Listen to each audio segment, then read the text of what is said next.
Guys আমরা এগুলো গাড়ি সবগুলো কমপ্লিট করে নিয়েছি ওয়াশ করে।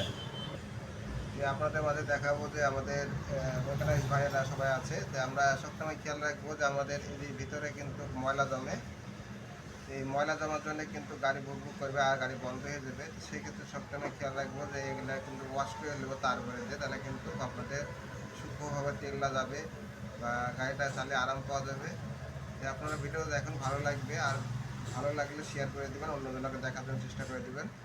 যে সবগুলো আমরা ওয়াশ করে নেবো, আর এইগুলো ফুটাগুলো আছে সবগুলো কিন্তু ওয়াশ করে নেবো, তাহলে কিন্তু আপনার তেলের পাশটা ভালোভাবে হবে।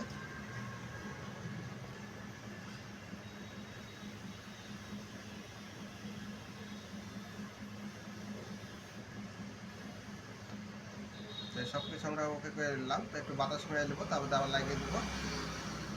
আমরা এটা বাতাস মেরে ক্লিয়ার করে নিয়েছি, এখন লাগিয়ে দেবো সব কিছু।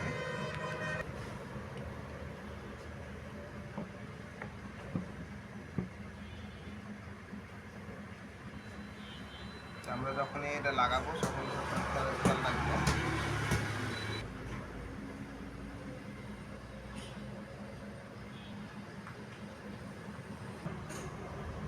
আমাদের এটা দেখছেন কি সুন্দর খেলছে, এটা সবসময় খেয়াল রাখবো যে এটা একবারে টপকে। আমরা এখানে চাপে দিলাম, চাপে দিলে তেলের ব্যাসটা কমে দেবে এটা ঠিক মতো। আমার তেলের টুইনিং নাট, এটা স্প্রিং থাকে, ওয়াশার থাকে, ওয়াশার লাগিয়ে দেবো একসাথে। আমরা এটা ফুল টাইট দিয়ে 2.5 প্যাচ আপনার লুজ দিয়ে রাখবো, আর যখন আবার স্টার্ট করবো তখন আপনার আরেক মাপে দেখবো যে ওখানে কোন মাপে দাঁড়াচ্ছে, সেই মাপে আমরা রাখবো। এখন আমরা ফুল টাইট দিয়ে 2.5 প্যাচ ঢিল দিয়ে রাখবো, তারপর শুধু তেল দিয়ে এখানে মাপ থাকবে সেই মাপে রাখবো আমরা।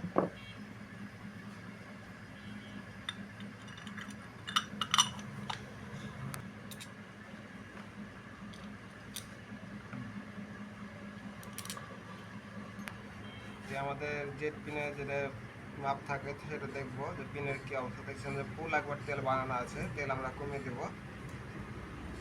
তেল কমাবো তখন আমরা মিডিল মাপে দিয়ে দেবো, তাহলে তেল অ্যাকুরেট খাবে। তো সবসময় খেয়াল রাখবো যে মিডিল মাপে রাখার চেষ্টা করবো, যে মিডিল মাপে দিয়ে দিলাম।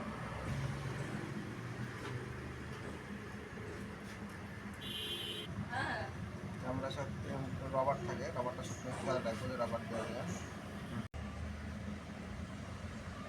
আঠা দিলে এর লিক করবে না, সবসময় আঠাতে চেষ্টা করবো আমরা এখানে।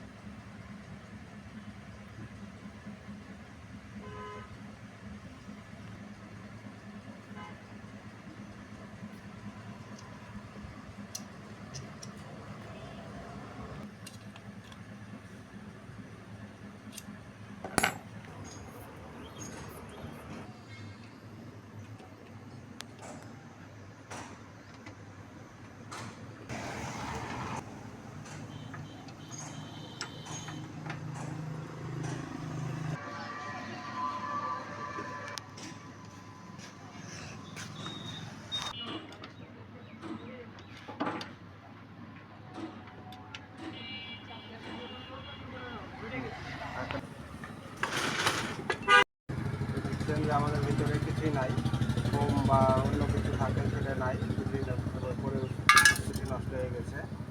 এইভাবে থাকলে আপনার তেল বেশি খাবে বা নোংরা ঢুকবে। আমরা এটা লাগিয়ে দেবো।